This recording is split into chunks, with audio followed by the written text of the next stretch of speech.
Hi there, welcome back to your favorite deep dive show on stories contemporary and consequential for India. This week, we proved our strong resolve to bring perpetrators of terror buried howsoever deep in the past to justice. India made Pakistan squirm as we went about building infrastructure to use Indus waters. Taken together, both deal with Pakistan's terror ecosystem, and that's our segment number one. Second, we focus on the politics of the foreign funding of NGOs in the light of the changes in rules made by the Ministry of Home Affairs through the FCRA guidelines. And then a deep dive on whether the idea of globalism and globalization is dead. When Nobel laureate Paul Krugman bats for tariffs, that seems well nigh near. Let's get started.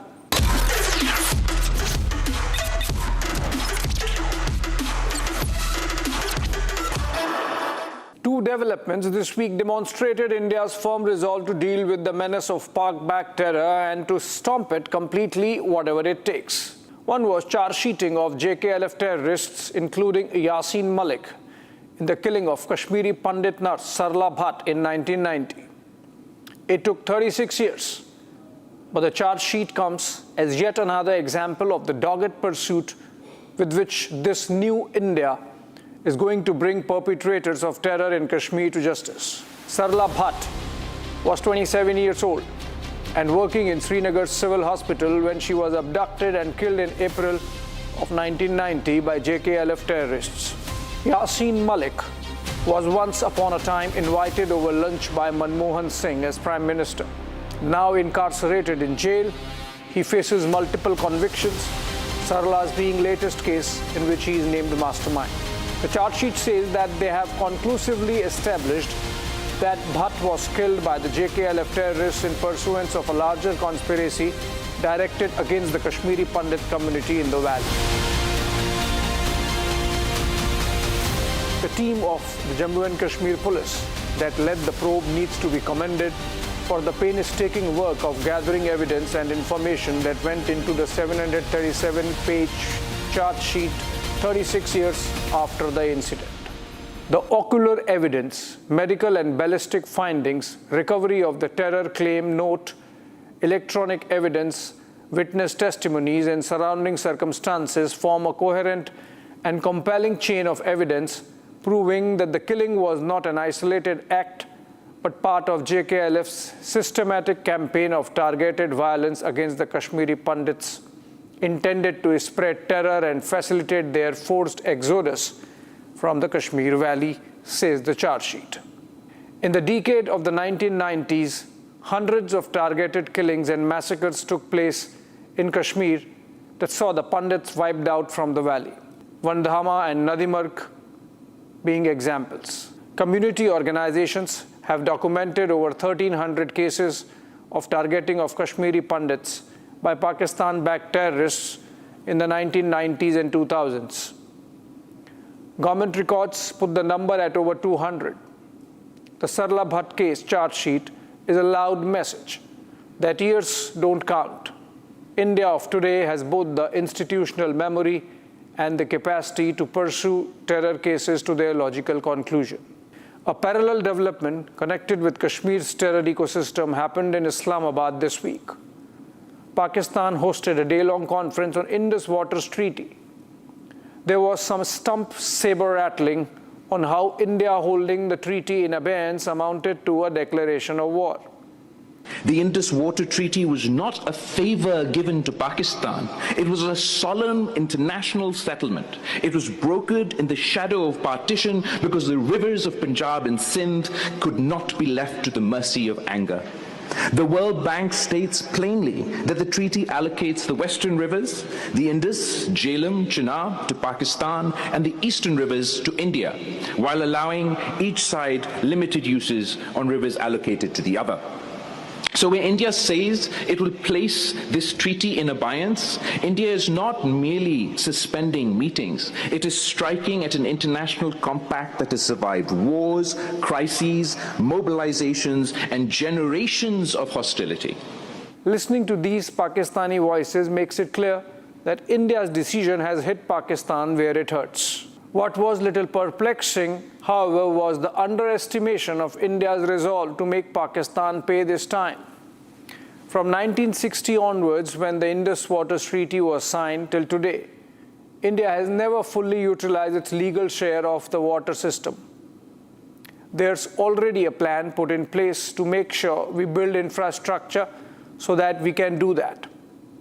A rupees 5,000 crores plan would link the Indus with the Ravi Beas system in an inter-basin transfer through a 14 kilometers long tunnel. The canal network in Jammu, Punjab and Rajasthan would be augmented by about 200 kilometers to make complete utilization of India's share of Indus waters a reality by as soon as 2028. Then there are smart moves like that of the Ladakh administration to create pondage over Indus using rock check dams, some 200 of them. We did a show on it some time ago, and that alone would increase utilization of Indus waters by as much as 20 times in Ladakh Union Territory. This proves that far from weaponization of the treaty, we are as yet working only to claim our rightful share. And insofar as weaponization is concerned, Op Sindoor proved that we can go deep and hard, and maybe next time there won't be an Uncle Trump to provide a shoulder to Munir to cry. Moving on. There was much political jousting over the new FCRA guidelines brought out by the Ministry of Home Affairs this week.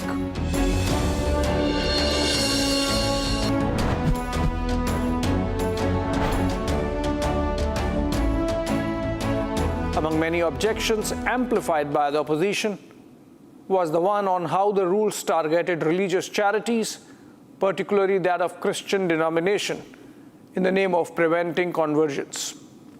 John Brittas, for example, Communist Party of India Marxist leader in the Rajya Sabha, wrote to the Union Home Minister Amit Shah, mentioning how proselytization should be kept out of the rules on the technicality that the word is not defined. Suggestion being that this was open to administrative discretion and fiat. Congress's K.C. Venugopal was more vehement, calling the rules an assault on India's civil society. The political opposition might be just that, political, for data speaks differently. The fact that regulation of proselytization is objected to shows that proselytization happens. While Constitution allows to propagate and proselytize one's religion, it does not specify the tools. And that's where the gray zone lies. Much of the Northeast, except for Assam, Sikkim and Tripura, now identifies itself as Christian.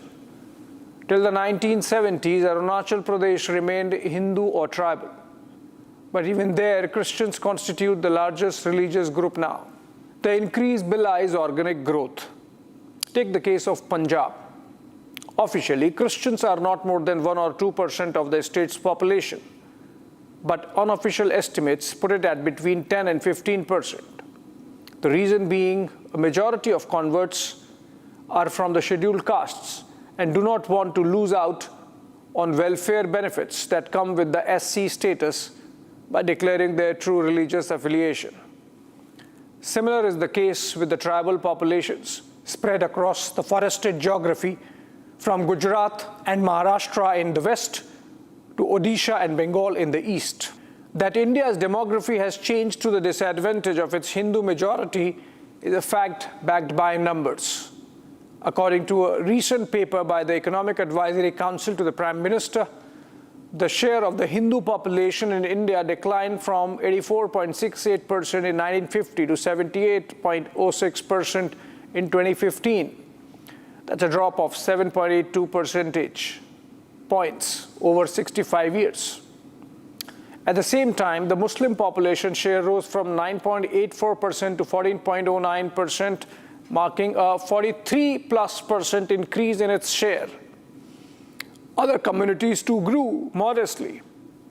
The share of Christians went up from 2.24% to 2.36% and Sikhs from 1.24% to 1.85%. For those who fearmonger about India's diversity under threat, these numbers should be reassuring.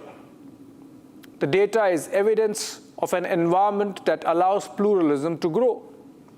The data also raises a more pointed question. What does it mean for a majority to steadily shrink in relative terms in its own civilizational homeland? This is not a dramatic overnight collapse. It is a gradual shift, almost imperceptible in any given decade, but significant when viewed across generations. 7 to 8 percentage points may not sound like much, but in demographic terms, especially over a large population like India's, it reflects a structural change, not a statistical blip. What the Prime Minister's Economic Advisory Council paper shows is a consistent direction of movement. The majority share declining, minority shares increasing. What makes India's case particularly striking is how it compares with its immediate neighborhood.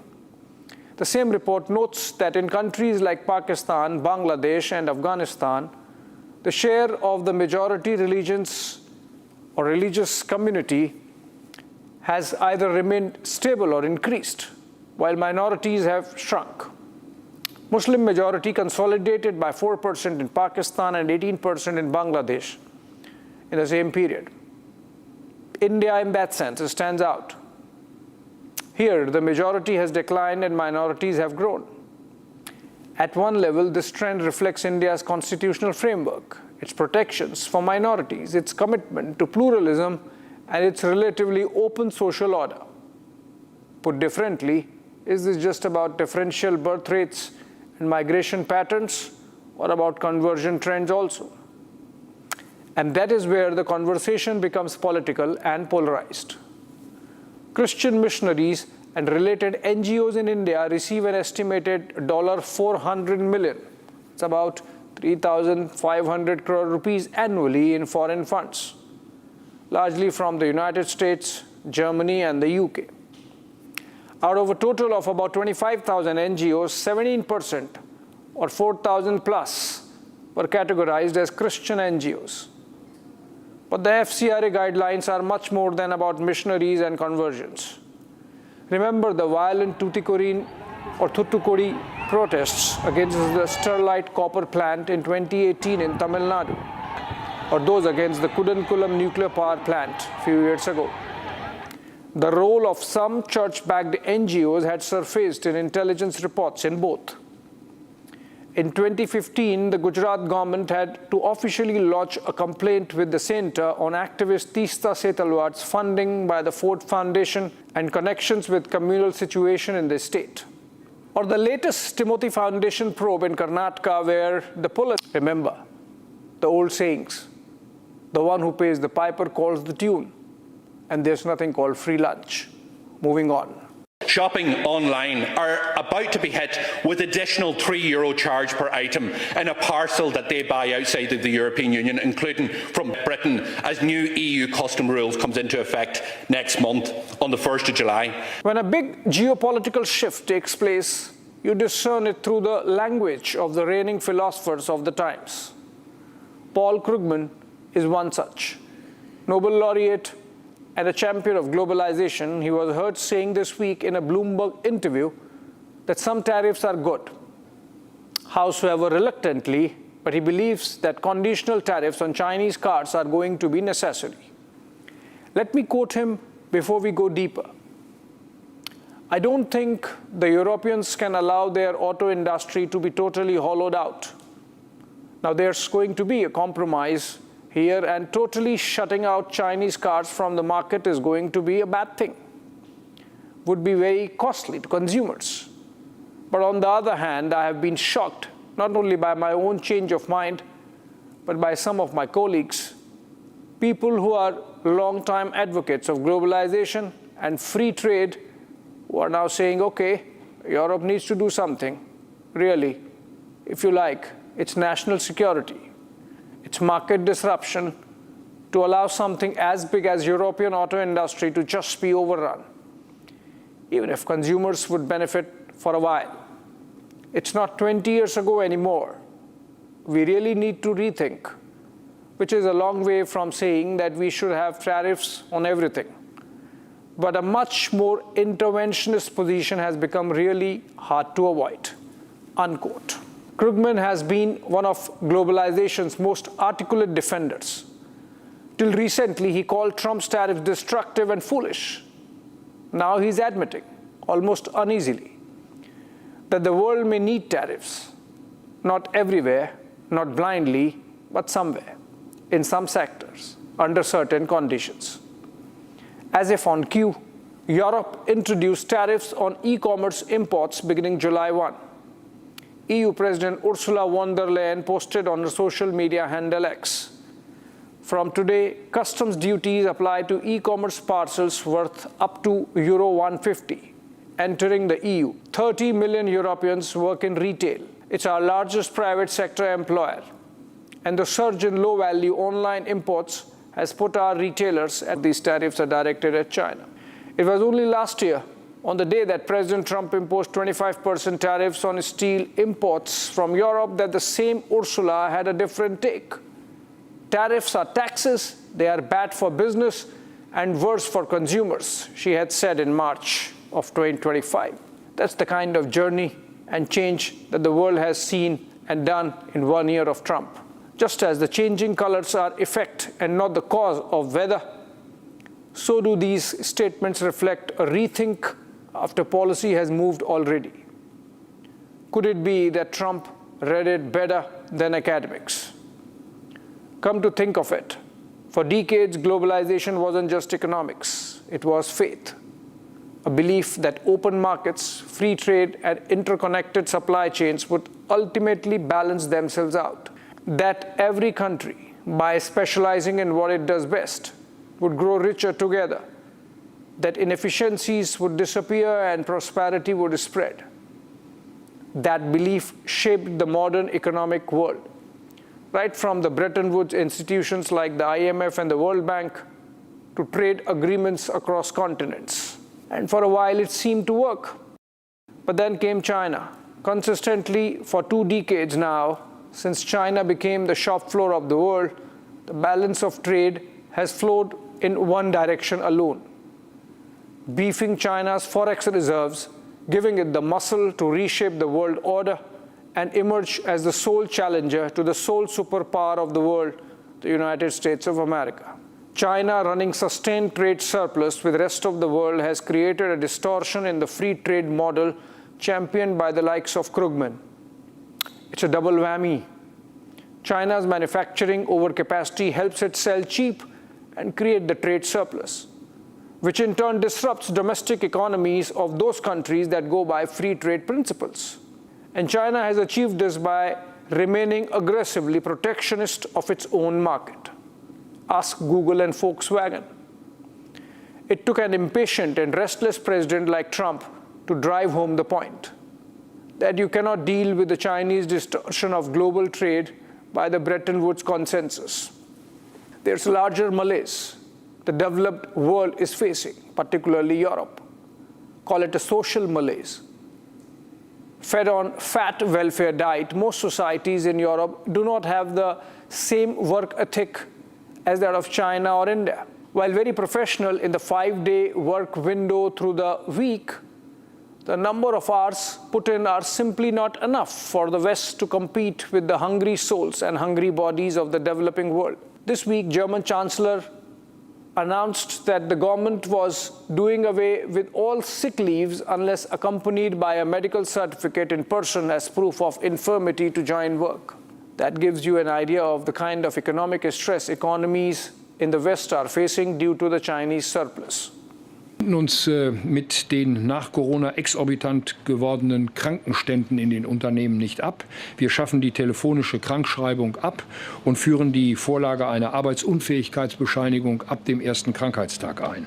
Das ist eine harte Entscheidung, das wissen wir, aber wir können uns diesen Wettbewerbsnachteil durch lange Abwesenheiten in den Unternehmen nicht länger. For years, economists argued that this was the cost of efficiency, that consumers were better off, that new industries would rise where old ones fell. But that transition was uneven. Pain was concentrated. Gains were dispersed. And politically, that imbalance began to matter. Then came a disruption of a different kind. Donald Trump. His tariffs, especially against China, were dismissed by many as crude, counterproductive, even dangerous. But they did something the polite consensus had avoided. They challenged the core assumptions of globalization. They asked a simple, uncomfortable question. What if the system isn't working as intended? Now, years later, even some of globalization's strongest advocates are reconsidering. Krugman himself admits the shift. He acknowledges that Europe cannot allow its auto industry to be totally hollowed out. He speaks of the need for a compromise, of allowing some competition, but not the extent that it wipes out domestic industry. And he emphasizes how surprising this change of heart has been, not just for him, but for many of his colleagues. It's not 20 years ago anymore. That line captures everything, because this isn't about abandoning globalization altogether. It's about recognizing that the world it was built for no longer exists in the same way. Economic policy is no longer just about efficiency. It is about resilience, about national capability, about strategic security. Losing an industry today is not just an economic event, it is a long-term vulnerability. And nowhere is this shift more visible than in Europe. The same Ursula who introduced the tariffs on e-commerce this week had panned Trump's last year as bad for business and worse for consumers. Now they are tools for fairness and protection. That is a remarkable shift. There's a broader anxiety. Nations, societies, and governments are responding. Maybe not the end of global trade, but the nature of globalization is undergoing a fundamental shift. From free trade to strategic trade, from openness without conditions to openness with safeguards, from efficiency-first thinking to resilience-first thinking. The original promise of globalization, that of a level playing field, did not fully materialize. China turned it on its head. The era of unquestioned faith in free trade is over. It's a state of forever combat. What's the lesson for India? We can't do a China on manufacturing. That ship has long sailed. We need calibrated protectionism, one that protects to build capability and capacity, but not to avoid competition. Commerce Minister Piyush Goyal tried that with QCOs or quality control orders, but had to face industry pushback. That's another resistance point. Indian entrepreneurs need to buckle up like we focused on the last episode. The test case would be creation of the full stack AI ecosystem in the country, from semiconductors to fabs to data centers to frontier models. The changed global mood gives India the policy space to carve out an Atmanirbhar path. Thanks for watching.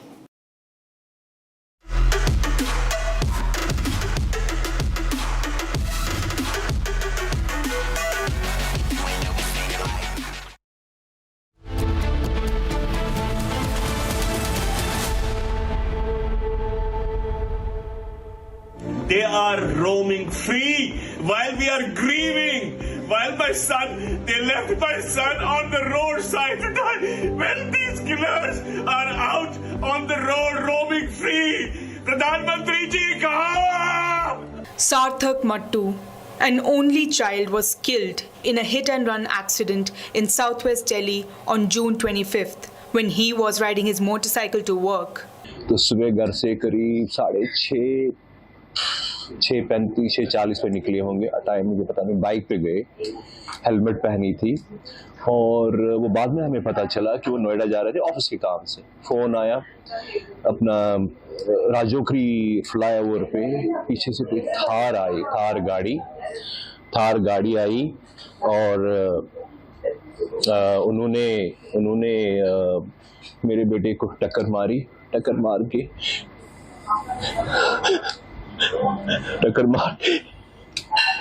मेरे बेटे के ऊपर गाड़ी चढ़ा दिया। और उसको वहीं सड़क पे छोड़ दिया यार, सड़क पे छोड़ दिया मैंने। The parents of 34-year-old Sarthak are devastated. The family, who are Kashmiri Pandits, had previously lost their home in Kashmir, and now they have lost their only son. I want this message to go global. This is me and my wife, we are half dead. Our only child, 33-year-old son, was killed in hit and run case on 25th of June, 6:30 in the morning. Though media has been with us, but nothing has happened. I don't know what the police department is doing. They have they arrested the culprits? I don't know. They are roaming free while we are grieving. While they left my son on the roadside to die. When these killers are out on the road roaming free. प्रधानमंत्री जी कहाँ? माननीय प्रधानमंत्री जी कहाँ? अमित शाह जी कहाँ? Commissioner साहब आप कहाँ हो? रेखा गुप्ता जी आप कहाँ हो? मुझे न्याय चाहिए, मुझे शायद अकेले करना पड़े, अपने वाइफ के जेवर बेचूंगा, मकान बेचूंगा. I want those killers behind the bars to be hanged to death. Nobody comes to us. It's only the media with my folded hands. Guys, you are with us, with the common people. Nobody is with us. No authorities. माननीय प्रधानमंत्री जी, हम कश्मीरी पंडित हैं. क्या मुझे आपको बोलना पड़ेगा माननीय प्रधानमंत्री जी कि हमारे साथ क्या हुआ? मेरे माँ बाप मर गए, हमारा घर जला दिया गया, उनकी वो ये दुख सहन नहीं पाए, फिर भी हम आगे बढ़े, कुछ नहीं किया, और अब ये मेरा अकेला बच्चा. माननीय प्रधानमंत्री जी. Sarthak's family alleged serious lapses in the investigation, including a delay in collecting blood samples from the accused. Nobody understands us. We are nowhere to go. We are taxpayers. Commissioner साहब, आपके पुलिस वाले 50 घंटे के बाद blood test के लिए भेज देते हैं सब डिविजन हॉस्पिटल में. 50 घंटे के बाद कमिश्नर साहब, what alcohol contents will you get from that blood?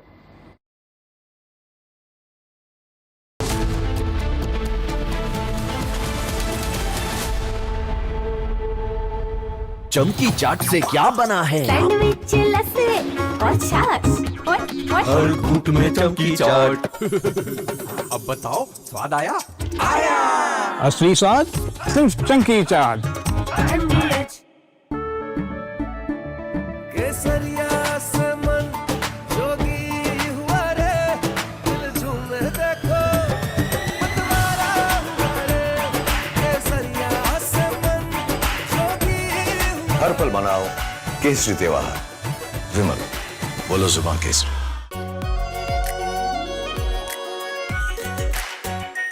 Are pure shahi paneer masala, delicious, healthy everyday.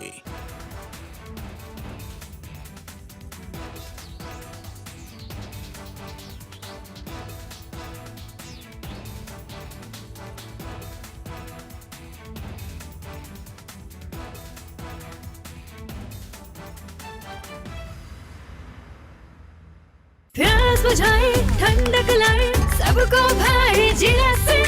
MDH का जलजीरा जीरा से. जीरा से असली रिफ्रेशिंग, असली स्वाद, असली मजा. MDH.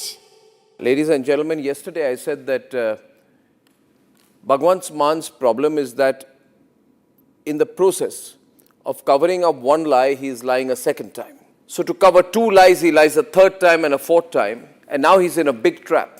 He is doing everything possible to save his job, but it's going to become more and more difficult for him. Plus, I think he has some very foolish advisors. You see, this controversy is about a younger Bhagwant Mann. He's about 52 years now, 52 or 53. And the video apparently goes back to the time he was 39 years old. This is a video he's released. Let me first show you the other video, the controversial video.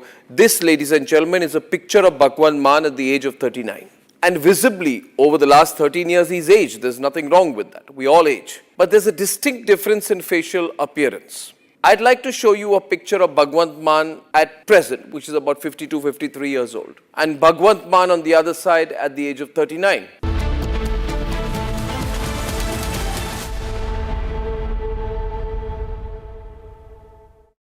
They are roaming free while we are grieving.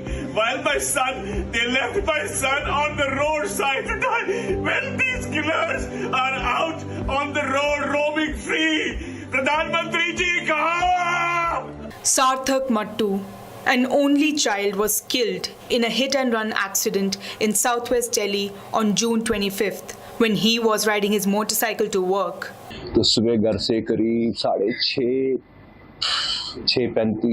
पे निकले होंगे। Time मुझे पता नहीं। Bike पे गए, helmet पहनी थी और वो बाद में हमें पता चला कि वो नोएडा जा रहे थे ऑफिस के काम से। फ़ोन आया अपना राजोखरी फ्लाईओवर पे, पीछे से कोई थार गाड़ी आई और उन्होंने मेरे बेटे को टक्कर मार के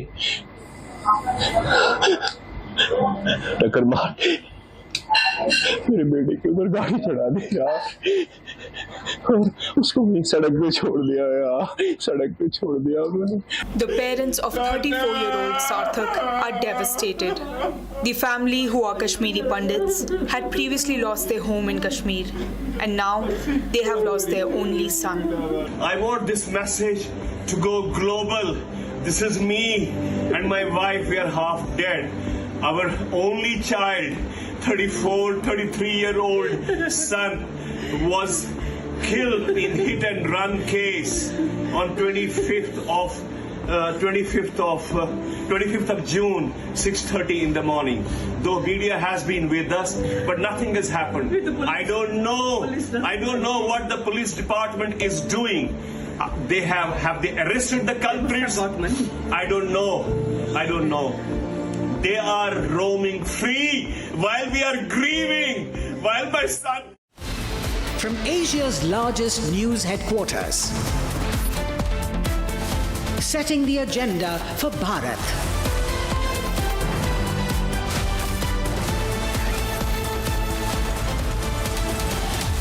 You're watching Republic.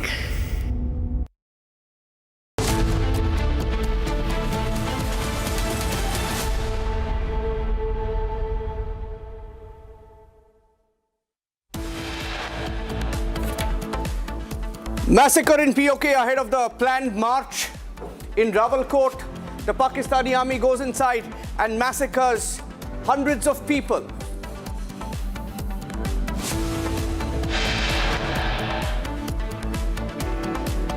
The Aman Ki Asha gang that wanted talks with Pakistan has gone completely silent. No word from Mehbooba, no word from Farooq Abdullah, no word from any of the on the massacre that's ongoing in Pakistan-occupied Kashmir.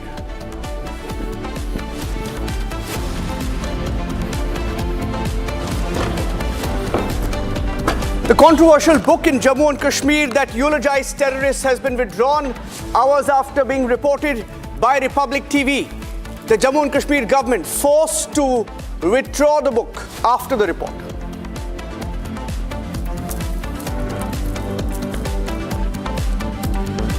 It's an impact of the Republic TV report on the rigging of the SIR exercise in Karnataka after we showed pictures and images of SIR being conducted in mosques, in wedding halls, action taken on BLOs.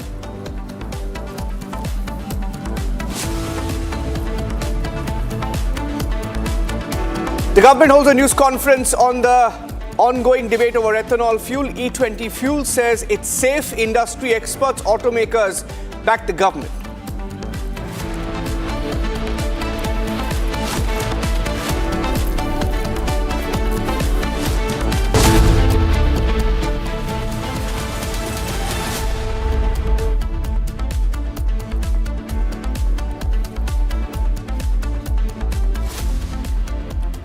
The fight for reforms in Pakistan-occupied Kashmir has turned into a battle for survival. For the last few weeks, Republic TV has been getting you pictures from inside POK.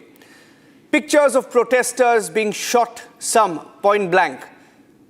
And audio messages from POK of the people in Pakistan-occupied Kashmir asking for the Pakistan army and the Pakistan government to simply get out of POK. Today, the pictures that came into our newsrooms are devastating. A day before, they planned a march. Tomorrow, that is the 5th of July, the march that was planned, there's been a crackdown by the Pakistani army. They simply went in, they opened fire. The pictures are telling. But for us here at Republic, as we watch these pictures, the only question that comes to our mind is where are all those people who just 3 to 4 days back were asking for talks with Pakistan? They've gone completely silent. They're not saying a word on the massacre that's ongoing in Pakistan-occupied Kashmir. July 2026, Rawalkot, Pakistan-occupied Kashmir. The Pakistani forces opened fire on peaceful demonstrators in the occupied territory. But the people of Pakistan-occupied Kashmir are certain, no backing down. देखिए क्या कहते हैं दहशतगर्द है।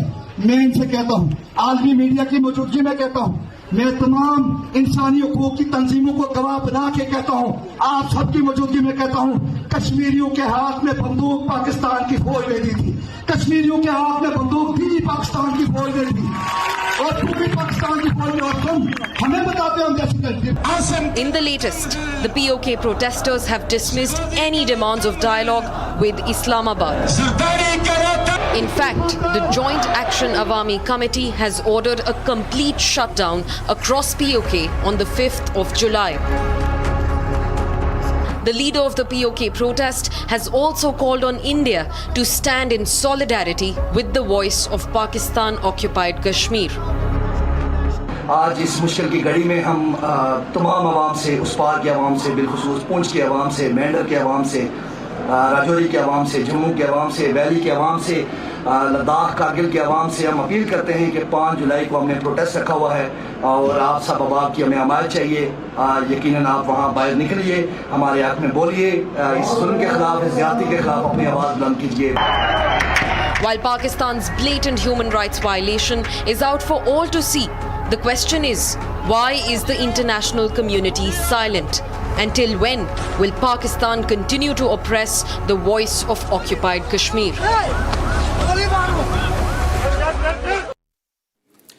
And joining us on the show this evening are Major General G.D. Bakshi, Amjad Ayub Mirza, he's a voice on POK, he's an activist from POK. Lalit Ambardar is a Kashmiri activist. Ahmad Ayaz, political analyst, and Abid Mir Magami, pro-Congress. Abid, where is Mehbooba Mufti? Does your heart not bleed when you look at these pictures? Don't you feel bad for the people of POK? You wanted talks with Pakistan. Mehbooba Mufti wanted talks with Pakistan. Saifuddin Soz wanted talks with Pakistan. Omar Abdullah wanted talks with Pakistan. But none of you have the courage to say a word about the massacre that's ongoing in POK. Look at the pictures. Abid. Yeah, I see. First of all, I'm here as a Kashmiri activist. रही बात PoK की, 5 जुलाई ने इन्होंने protest रखा है। मैं valley की तरफ से इसको बिल्कुल इनको सपोर्ट दे रहा हूं। हम यही पाकिस्तान की जो दहशतगर्दी है, हम कश्मीर में जो हिंदुस्तान का हिस्सा है 30 साल से झेल रहे हैं। हमें मालूम है पाकिस्तान किस तरह दहशतगर्दी को इस्तेमाल करता है अपने फायदों के लिए। ये लेटर जिन्होंने दस्तखत किए इसके ऊपर, जो लीडर्स खासतौर के वैली के जो है, ये सब जेड सिक्योरिटी एंजॉय कर रहे हैं।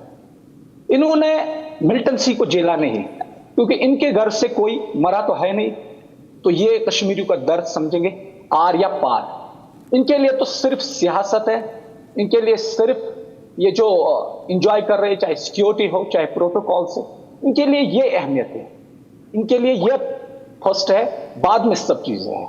इसलिए मैंने अभी आपके चैनल थ्रू जो अपने विजुअल्स दिखाए हैं और जो वहाँ के जो एक्टिविस्ट है वो सपोर्ट के लिए हमसे हमारा सपोर्ट मांग रहे थे।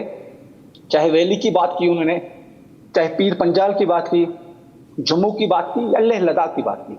मैं एज अ कश्मीरी एक्टिविस्ट और कश्मीरी होने के हिसाब से मैं बिल्कुल इस प्रोटेस्ट को सपोर्ट करता हूं।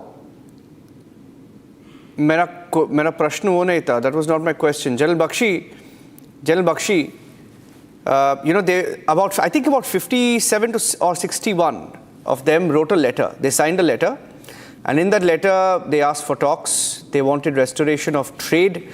They wanted the dialogue to open. They wanted Kashmir to be discussed.